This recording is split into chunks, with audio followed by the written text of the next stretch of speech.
Nous allons avec l'aide d'Hachem lire ensemble une lettre que le Gaon de Vilna a écrit à sa famille avant de quitter la ville de Vilna, et il est allé donc en Eretz Israël.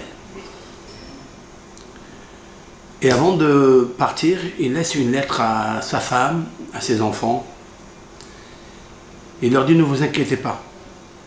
Il y a beaucoup de personnes, des commerçants, qui voyagent dans le monde entier, qui quittent leur épouse, leur famille, pour aller faire du commerce, pour apporter la parnassa.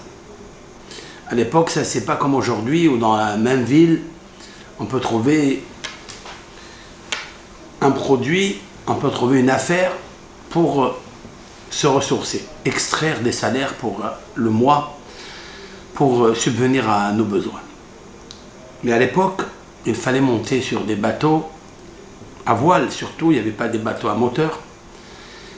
Et on sait quand tu vas, mais on ne sait pas quand tu reviens. C'est la raison pour laquelle, dans le Talmud, nos sages appellent les marins des Baalei Teshuvah. Ce sont des gens qui se trouvent toujours au milieu de la mer. Et quand on est au milieu de la mer, il y a la mer et il y a le Père. C'est le seul repère. Il lève les yeux et il prie à Akadosh Baruch. C'est pourquoi ils font Teshuvah à chaque instant que se lève un vent violent et qui joue du violent avec le bateau, et on ne sait pas où il peut l'amener. C'est pourquoi toute personne qui habitait dans un bateau des mois et des mois avant d'arriver à destination, c'était un Baal Teshuvah, parce qu'il ne sait pas s'il va revenir. Et pourtant, la famille, sa femme, ses enfants, le laissent partir. Ils prennent le risque. Il nous faut toujours prendre des risques pour la parnassa. Bien sûr, même quand on voyage très très loin, ça n'est pas sûr que tu ramènes avec toi du beau poisson, une belle affaire. Comme il est marqué dans le Talmud, si l'alta bemaim adirim, tu as plongé dans les eaux profondes, et tu as fait monter avec toi de l'argile. Il y a beaucoup de gens qui descendent pour aller chercher des diamants, des trésors de la mer, et quand ils remontent, ils sont amers, et ils n'ont rien trouvé. C'est pas sûr que tu fasses la ishtadlout, à savoir l'intervention, parce qu'il nous faut faire ishtadlout. Avant d'avoir un bitachon hazak, il nous faut une puissance de bitachon, certes, mais avec un peu de ishtadlout. À l'époque, la ishtadlout n'était pas dans un laps de temps, elle était dans des mois et des mois, des fois. C'est la raison pour laquelle je dirais avec l'aide de Hachem que Zevulun, un des enfants de Yaakov Avinu, des 12 tribus, la pierre qu'il portait sur le nom de Zevulun dans le pectoral, dans le Hoshen, était le diamant. Et pourquoi Zevulun le diamant?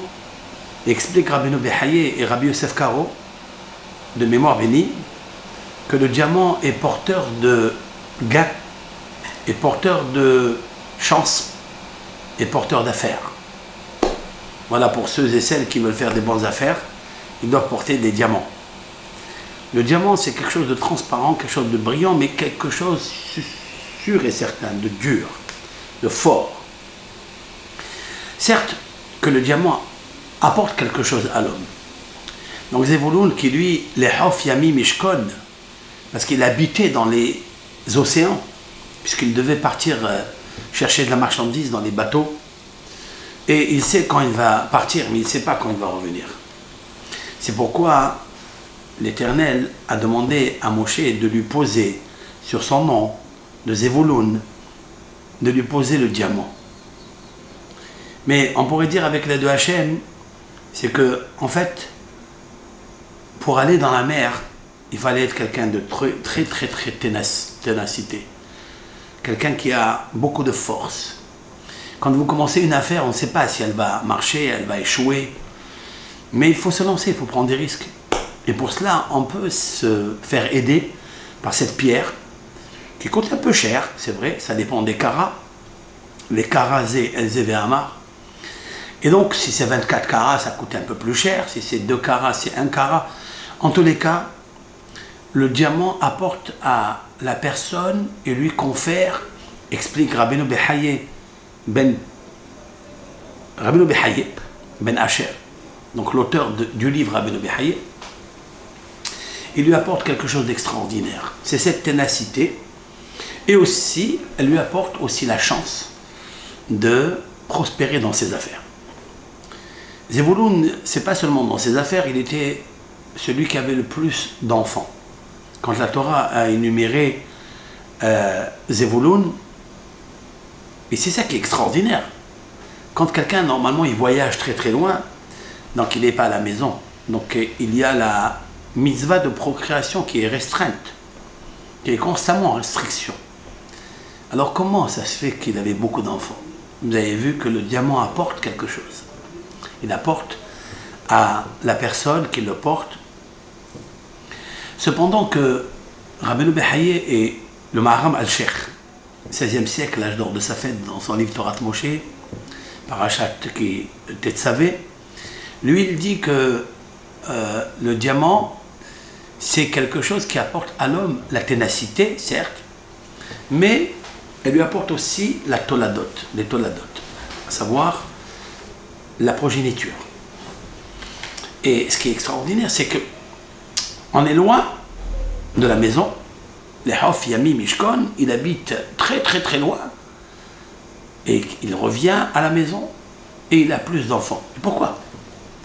Alors on dit que Zevouloun, qui gagnait dans ses affaires, il enrichissait le pain et la maison de Issachar, qui était en train d'étudier la Torah. Ben, ces deux associés entre Zevouloun et Issachar, comme il est marqué dans la Torah, Smach Zevouloun betzetecha v'Issachar be'aolecha. Je traduis, sois content, Zevouloun betzetecha, quand tu sors de la ville pour aller faire du commerce, v'Issachar et Issachar be'aolecha, quand tu laisses Issachar, lui, dans ta tente, en attente de recevoir, bien sûr, la bénédiction. Issachar était en train d'étudier la Torah et il partageait le bénéfice de l'étude de la Torah, qui est grandiose, avec son frère Zevouloun. De là est sorti le contrat de Issachar et Zevouloun entre deux personnes qui, l'un parraine l'autre, et ils sont associés dans les bénéfices de l'étude de la Torah. Et il y a bien sûr plusieurs niveaux et plusieurs conditions. Sauf que la Torah ici, elle nous dit que Zevouloun et Issachar étaient tellement frères et que Zevouloun apportait le pain dans la bouche de Issachar, mais que Issachar apportait le pain spirituel dans le compte du Gan Eden de Zevouloun. Et la Torah a devancé Zevouloun avant Issachar. Smach Zevouloun betzetecha, sois content, Zevouloun, quand tu sors faire des affaires, parce que tu es sûr de réussir. Pourquoi? Parce que Issachar, tu as laissé un diamant à l'intérieur de ta tente. C'est la tente de Issachar, c'est le Beth Midrash de Issachar. Autrement dit que quand tu trouveras une personne qui est capable de partager avec toi la Torah, qui est inestimable dans son prix, Keneged Kulam, elle est en rapport avec toutes les mitzvot, elle est la plus grande, la plus importante.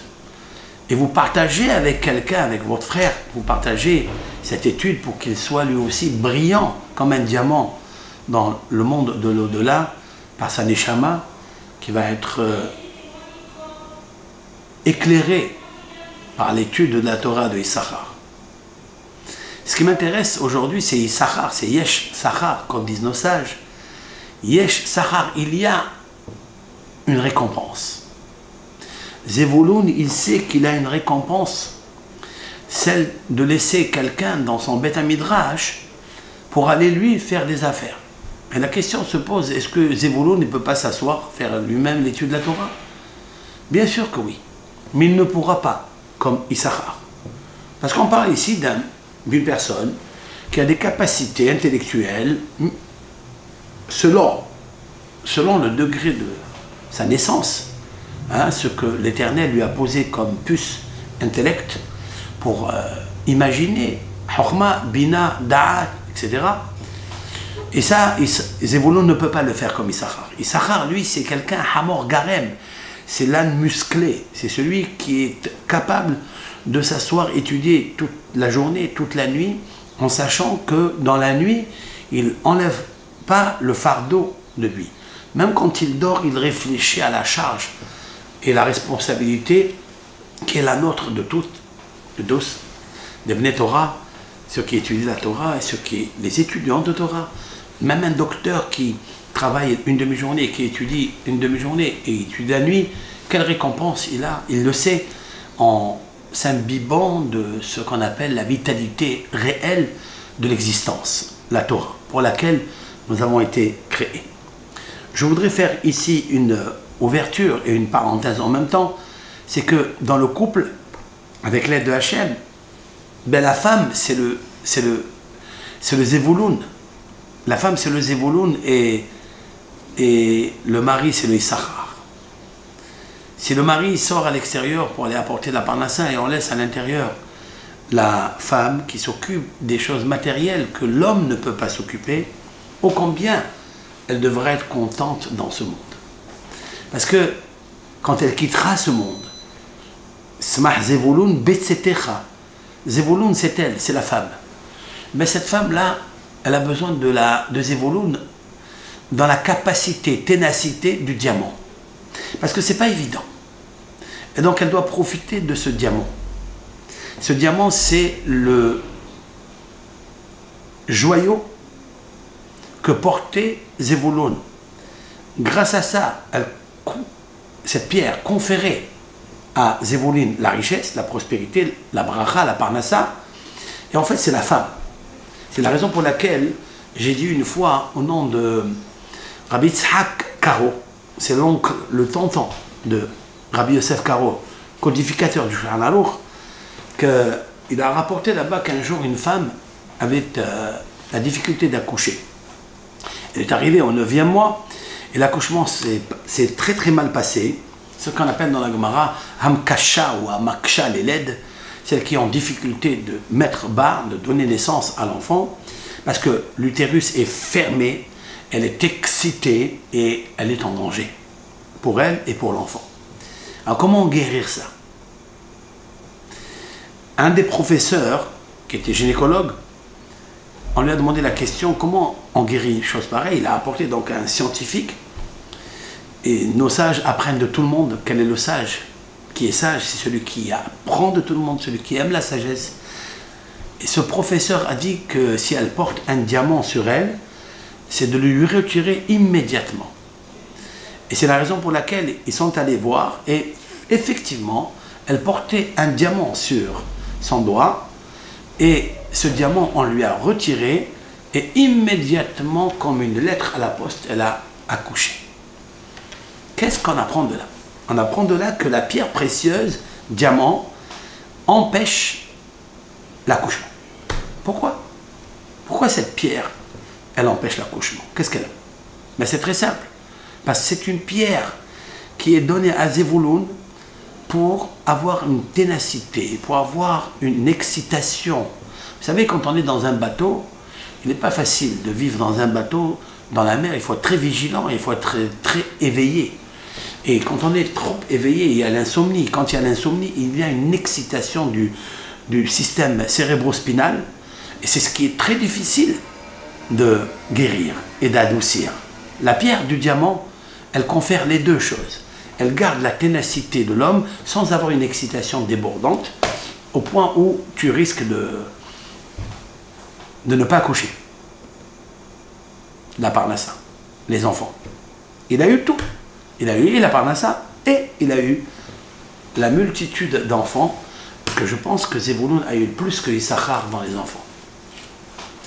Et en fait, je crois qu'il y avait 57 000 chez Zévouloun. En effet, comme le Zaïn et le Noun, Zévouloun, Zaïn, au début, c'est 7 et Nun, c'est 50. Donc il y a 57 000 dans cet ordre-là. Et quelques. Rabotaï, c'est extraordinaire. Qu'est-ce que fait la pierre précieuse? Pour ne pas rester dans l'accouchement difficile et retirer le diamant, il nous faut toujours porter un rubis. Le rubis, c'est synonyme d'apaisement. Le rubis, c'est la pierre qui était enchâssée dans le nom de Réhouven.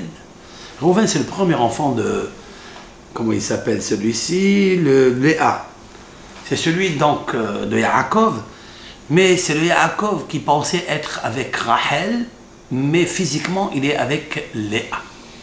Qu'est-ce que est né? Il est né Réhouven. Réhouven, ça veut dire voir un enfant.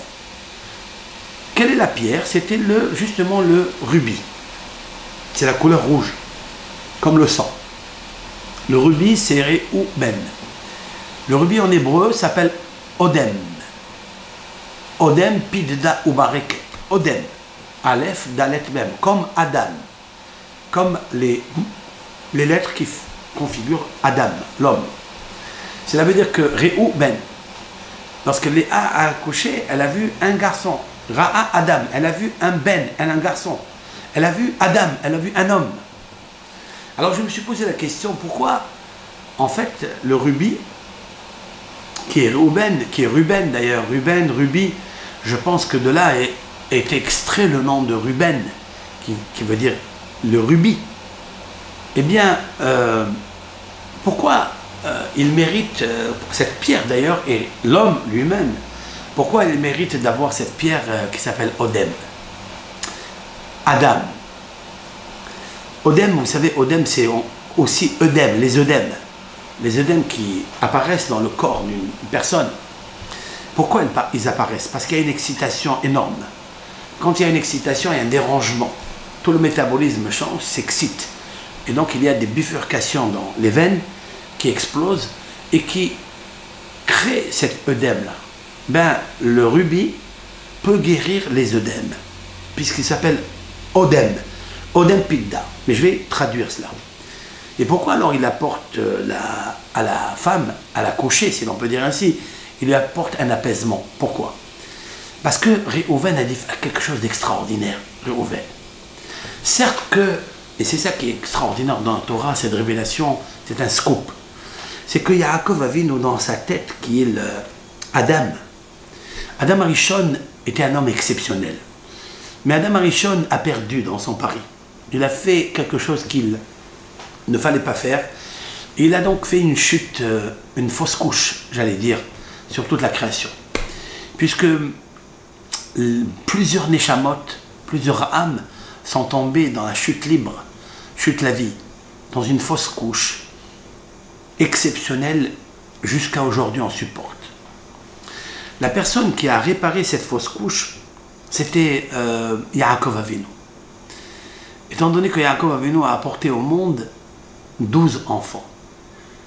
Les 12 enfants sont en fait le paramètre qui a rétabli, qui a régulé les 12 signes zodiacaux par les 12 heures de la journée et les 12 heures de la nuit. Yaakov Avinu est celui qui a rêvé, et le premier rêveur de l'histoire de cette échelle exceptionnelle, des anges qui montaient, qui descendaient. Cette échelle, en fait, représente la cime Adam Arishon en haut, c'est-à-dire la configuration de Hachem Barach, puisque l'Éternel, son œuvre première, c'est Adam Arishon. Mais cet Adam Arishon est tombé jusqu'à Yaakov Avinu. Celui qui dort, celui qui est couché, en train de dormir, comme la Bible le déclare, le dessine, que Yaakov se trouve à Har Moria, dans l'endroit le plus sacré au monde. Aujourd'hui, le Beth Amikdash à Jérusalem. Yaakov, il est en train de dormir, et là, l'Éternel a plié la terre d'Eretz Israël comme une nappe pour la mettre en dessous de Yaakov Avinu. Qu'est-ce que ça veut dire, ça? Quel est le sens de ce midrash? Quoi, la terre entière, elle a plié comme 2 étages qu'on plie, et Yaakov, il dort dessus. C'est que Yaakov Avinu était l'homme parfait. Celui dont le Talmud nous dit dans le traité Batra, que Shofred et Yaakov Ka'en, Shofred et Adam Arishon. C'est-à-dire que la physionomie spirituelle et physique de Yaakov était celle de Adam Arishon. On dit à peu près. Hein? On ne peut pas ressembler à Adam Arishon avant la faute, c'est impossible. Mais après la faute, Yaakov a ramené toutes les fausses couches, âmes, qui sont tombées dans les clipotes, dans les forces négatives et autres, dans la galoute, dans la dispersion, dans ce qu'on appelle la pluralité ou le pluralisme. C'est-à-dire qu'il y a manque d'unicité. C'est Yaakov Avinu qui a dit Shema Israël Adonai Eloheinu Adonai Ehad. C'est-à-dire le seul qui a pu, jusqu'à là, puisqu'il est la quintessence de la Emouna d'Abraham Avinu avec le Hesed, il est la quintessence de son père Yitzhak, c'est-à-dire la rigueur, mais lui c'est la symbiose, c'est l'harmonie entre les deux. Il a réussi à faire descendre la ahdout de HaKadosh Baruch Hu. Et cette ahdout, il l'a montré par le fait qu'il a eu 4 femmes, c'est-à-dire dans la symbolique kabbalistique, ce sont les 4 lettres du tétragramme, Yud Ke Vav Ke, et c'est ce qu'il a vu dans l'échelle. Lorsqu'il a dormi en bas, il voit que l'échelle, elle monte jusqu'en haut. Qu'est-ce qui est marqué dans la Torah? Voici, je cite, Vehine Adonai Nitzav Alav. Et voici Adonai, Yud Ke Vav Ke Nitzav Alav. Cela veut dire est dressé sur lui. Autrement dit, que HaKadosh Baruch Hu tenait maintenant le monde sur lui, pas sur l'échelle. Je voudrais expliquer sur lui, sur les Yaakov. Nitzav Alav, il se dresse sur lui, c'est-à-dire c'est lui le fondement du monde. Autrement dit, qu'on lui donne un diplôme exceptionnel à Yaakov, comme s'il avait rétabli tous les échecs des décennies, depuis Adam Arishon, après la faute, jusqu'à Yaakov Avinu. Yaakov Avinu, donc il se marie, donc il rétablit les 12 Shvatim. Vous savez que kabbalistiquement, les 12 Shvatim ont des prénoms, Reuven, Shimon, Lévi, Yehuda, Issachar, etc. Vous comptez les lettres, il y a 49 lettres. Vous comptez les lettres qu'il y a dans les signes zodiacaux en hébreu, c'est-à-dire Talé, Arié, Shor, etc., vous trouverez qu'il y a 49 lettres. Est-ce un hasard? Est-ce qu'il y a ici quelque chose qui a été fait fortuitement, gratuitement? Par hasard, ça existe? Ça n'existe pas le hasard. Si vous prenez le Anabeko Argedulat Yemincha, si vous prenez Anabeko Argedulat, vous trouverez 49 lettres. Il y a 42 et vous trouverez 49 mots, pardon, plus Baruch Shem Kevod Malchut Toleh Olam Va'ed, vous trouverez 49 lettres, 49 mots. Vous trouverez aussi dans la Mnasseh Berinot Mizmor Shel Elokim Yichoninu Vivarechenu avec la Menorah, vous trouverez 49 mots. Tout cela est une configuration de la Menorah céleste qui est en synchronicité avec le chiffre 49. Et Yaakov a réussi à amener dans ce monde la Menorah qui était en haut et que sa lumière était perdue et éteinte. Et Yaakov Avinu a ramené cette Menorah à 49 mots. Parce que Yaakov Avinu a su que le chiffre 49, c'est un chiffre qui est exceptionnel dans le parallélisme. À savoir, il existe 49 degrés de Kedusha et 49 degrés d'impureté. Et ça, c'est un cours à part. Ce n'est pas l'objet du cours maintenant. Yaakov Avinu a amené les 12 Shevatim. C'est le seul qui a réussi à amener les 12 Shevatim. Lorsque Yaakov Avinu a demandé à ces 12 Shevatim avant de quitter ce monde, il leur a dit, est-ce que vous croyez en Hashem Yitbarach? Est-ce que vous croyez en Hashem Yitbarach, Hashem Ehad ou Shmo Ehad? Et c'est Hashem Ehad ou Shmo Ehad, il faut bien l'éclater, il faut bien le décortiquer et le démystifier. Ils ont dit, Shema Israël. Ils lui ont dit, Shema, écoute, entends papa, qui s'appelle Israël. Adonai Eloheinu Adonai Ehad. L'Éternel est un. Qu'est-ce qu'est la question de Yaakov Avinu? Quelle est la question? Est-ce que vous croyez en Hachem? Mais bien sûr qu'ils croient en Hachem, mais quoi? Depuis tout le temps, il les a éduqués à cela. Ils ont vu que leur père était un homme de Kedusha extraordinaire, qui était farouche, qui était très très éloigné de Ta'avot Alamazé, des plaisirs de ce monde, pour lesquels on doit combattre, on doit lutter, et doit s'éloigner de cela. La jalousie, la boulimie de l'argent ou de la nourriture, des plaisirs charnels, et le kavod, les honneurs, la course aux honneurs, il nous faut nous éloigner parce que sinon ils te font sortir ta neshama de ton corps. Ou plutôt le corps qui se sauve de la neshama. Alors c'est sûr et certain que les enfants de Yaakov Avinu étaient des gens exceptionnels. De Torah, Issachar étudie la Torah, Zebulun, comme je viens d'expliquer. La question de Yaakov Avinu, est-ce que vous savez, est-ce que vous pensez que dans ce monde, il nous faut voir ce qu'on appelle le Ehud? Cela veut dire que Hachem est Ehad. Qu'est-ce que ça veut dire que Hachem est Ehad? Hachem est Ehad, ça veut dire que même si autour de nous, on voit que c'est un monde disloqué, c'est un monde séparé, c'est un monde mouvdal. Mouvdal, ça veut dire ici, dans le terme le plus bas, pas séparé, hautement séparé, mais séparé. C'est qu'il y a la discorde, il y a ce qu'on appelle le conflit. C'est un monde de conflit. Pourquoi il est un monde de conflit? Parce qu'il est un monde de singularité. Parce que chaque chose est à sa place. Elle nous paraît à part. Vous êtes aujourd'hui Douchevatim. Est-ce que vous êtes unis ensemble? Est-ce que c'est Hachem Yitbarach, il vous unit dans la Ahdout, oui ou non? Est-ce que chacun pense à l'autre ou chacun pense à lui? C'est ça la question de Yaakov Avinu. Alors il lui a répondu, Hachem, il a fait que tu fasses 12 enfants, mais il faut que tu saches qu'il est Ehad.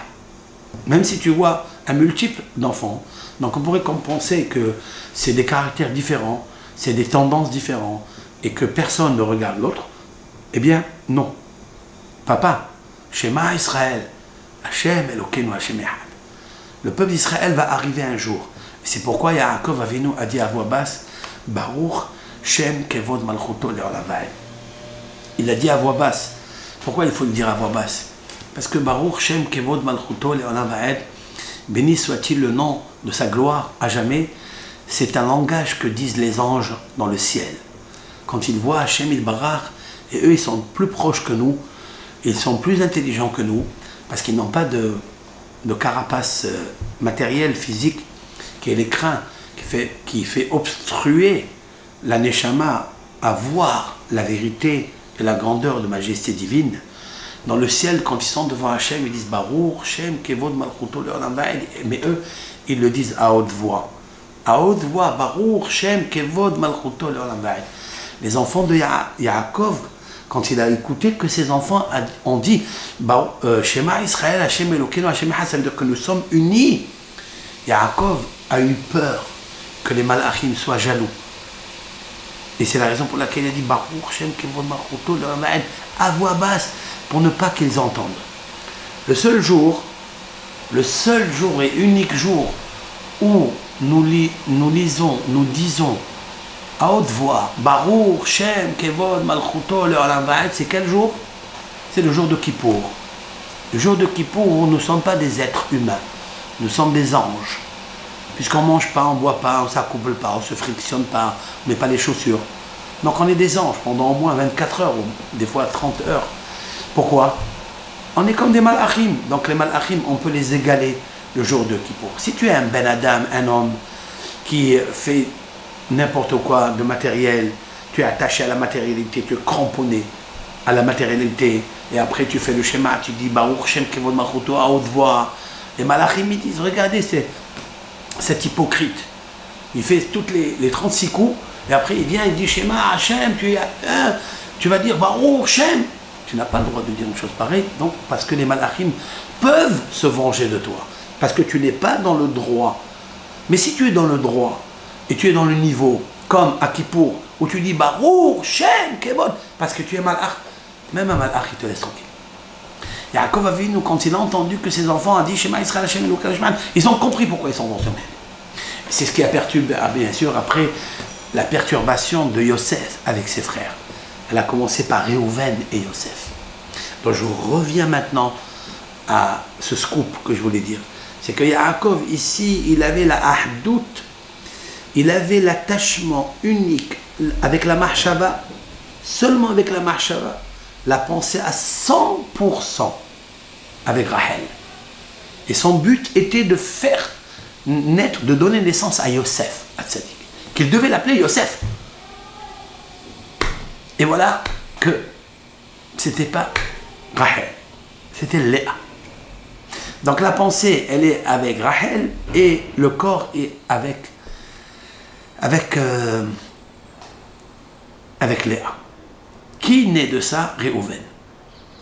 Réhouven doit être normalement dans ce cas de figure un homme perturbé, très perturbé.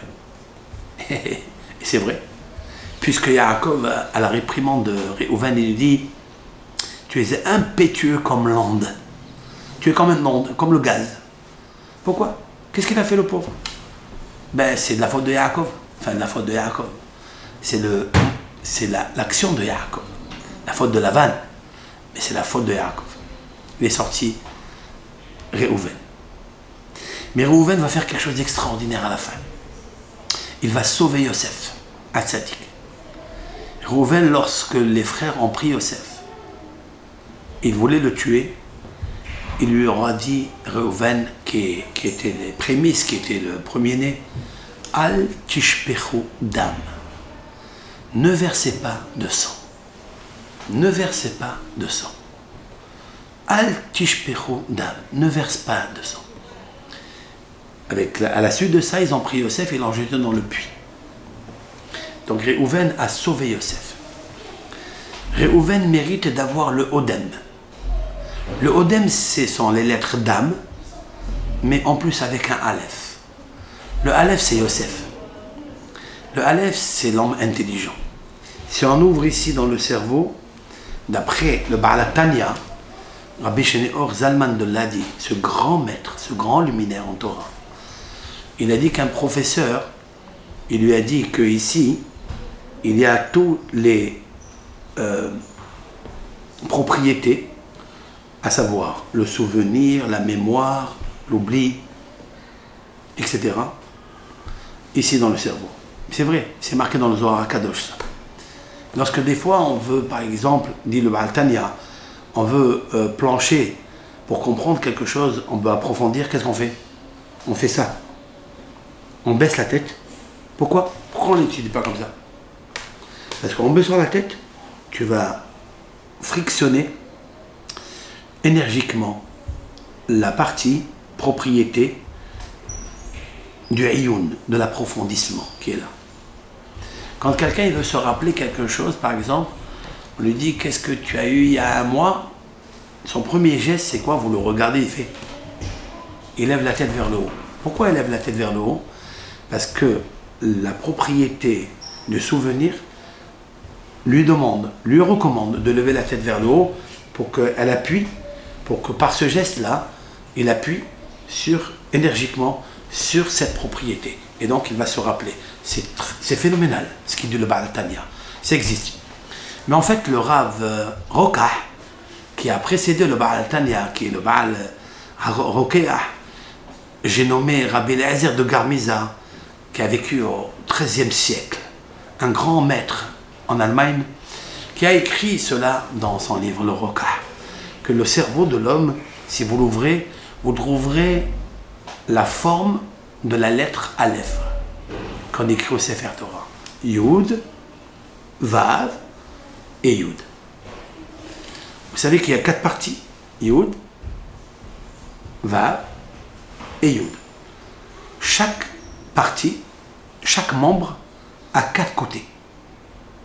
4 fois 4, 16. Le Rokah dit que chaque partie, il y a 4 côtés, 4 propriétés. Souvenir, intelligence, sagesse, bina, etc., etc. Même la parole, elle est téléguidée par une propriété qui se trouve à gauche. C'est la raison pour laquelle lorsqu'une personne a une ischémie ou hémiplégique, Dieu préserve, alors ça dépend. Si c'est le côté droit, c'est sa main gauche qui est paralysée. Si c'est le côté droit, gauche, c'est sa main droite qui est paralysée. Donc c'est ses fonctions avec, comme Yaakov Avinu qui a croisé ses bras. En fait, le cerveau, il est croisé parce qu'il y a deux hémisphères. C'est que l'une, elle a besoin de l'autre lorsqu'une, elle tombe en panne. Mais en fait, il y a ici 16 propriétés. C'est ça qui est extraordinaire, ce chiffre 16, qui est beau parce qu'il représente la grandeur de Dieu, le Keter de Dieu. Nous lisons à Shabbat, et jour de fête, quand il y a bien sûr Moussaf du Shabbat, on lit le Keter Itenu Lecha Hashem Elokeinu. Le peuple d'Israël, comme les Malachim, ils disent la couronne, on te donne un Kadosh Baruch Hu sur ta tête. Et en fait, sur sa tête, qu'est-ce qu'il y a sur sa tête? Sur sa tête, on ne connaît pas la tête de Hachem, puisqu'il n'en a pas. Puisqu'on ne peut même pas l'imaginer. Il est interdit même de s'imaginer cela. Mais sur ta tête, ça veut dire sur la nôtre que tu as posée en nous. Keteritenu lecha Hashem Elokeinu.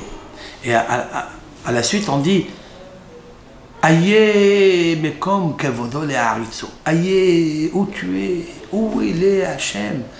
C'est-à-dire, où est ta place qui est la grandeur de Hachem pour te glorifier? Aïe, c'est quoi Aïe? Aïe, c'est Aleph, Yud, He. Aleph, c'est 1, Yud, c'est 10, He, 5. 1, 10, 5, ça fait 16. En fait, ce chiffre-là, il est fabuleux. Il est même nucléaire. Parce que le Aïe, c'est le 16. Ce sont les 16 parties, propriétés, intelligence, souvenir, intuition, oubli, parole, sentiment. Tout se trouve ici. Même le toucher. Lorsque tu veux toucher quelque chose, il y a une propriété qui te recommande de envoyer ta main pour toucher.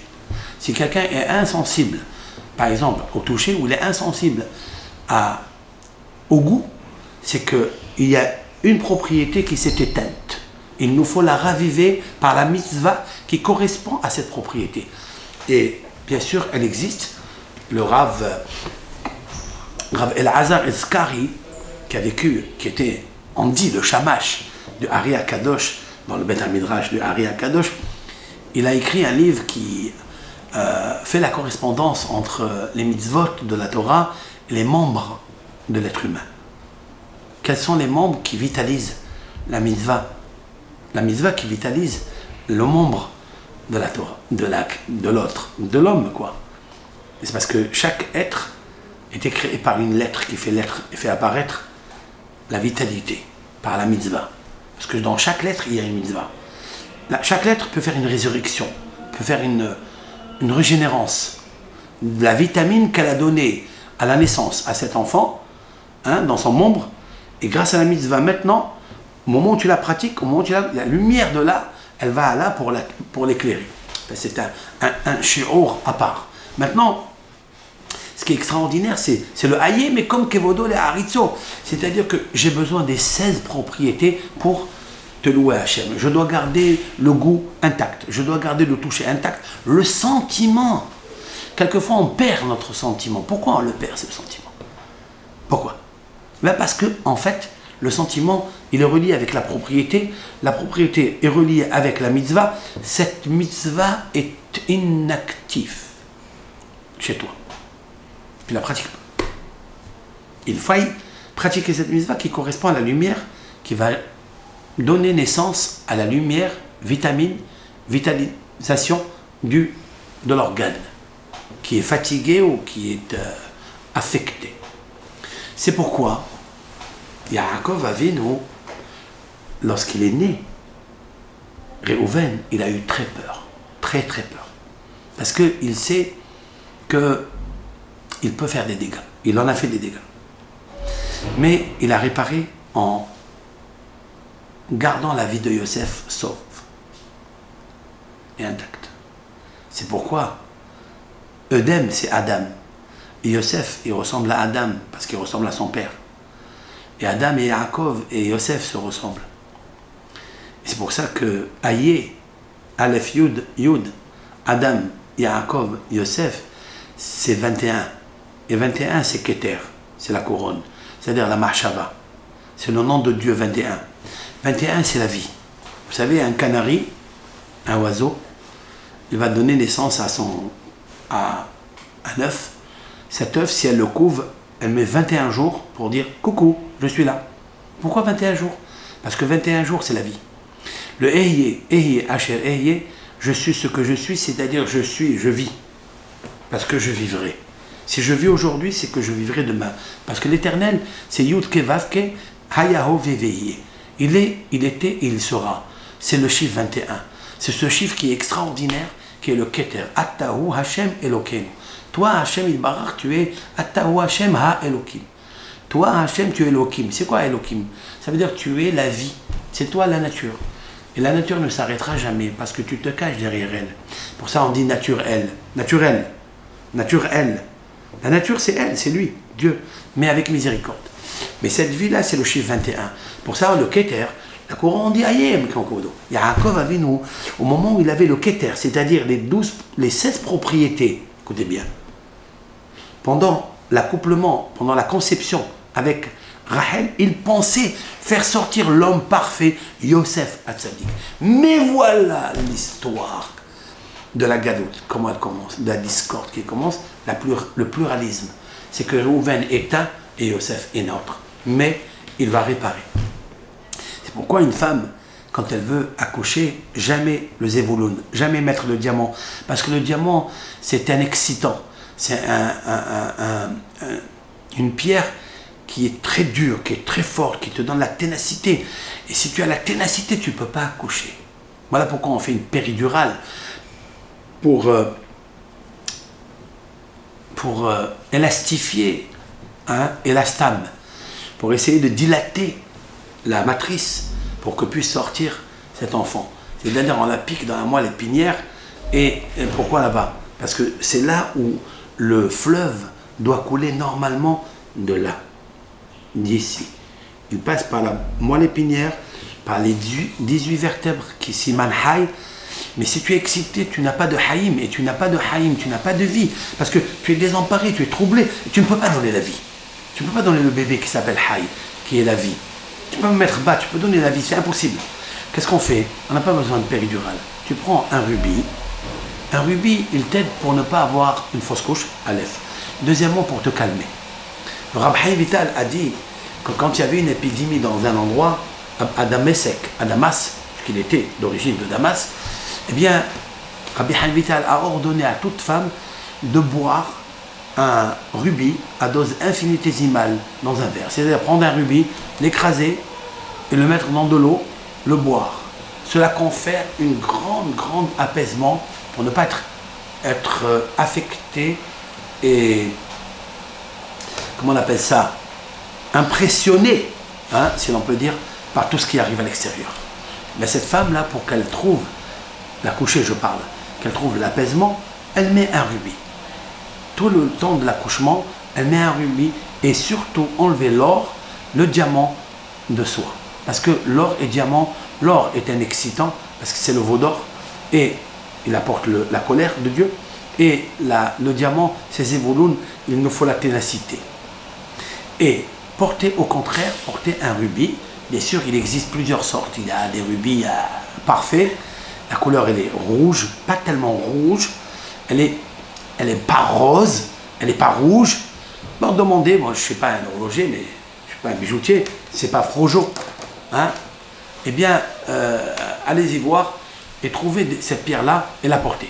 Mais, la seule condition, c'est quoi? La condition, explique Rabbeinu Behaye, c'est la pureté. La pureté.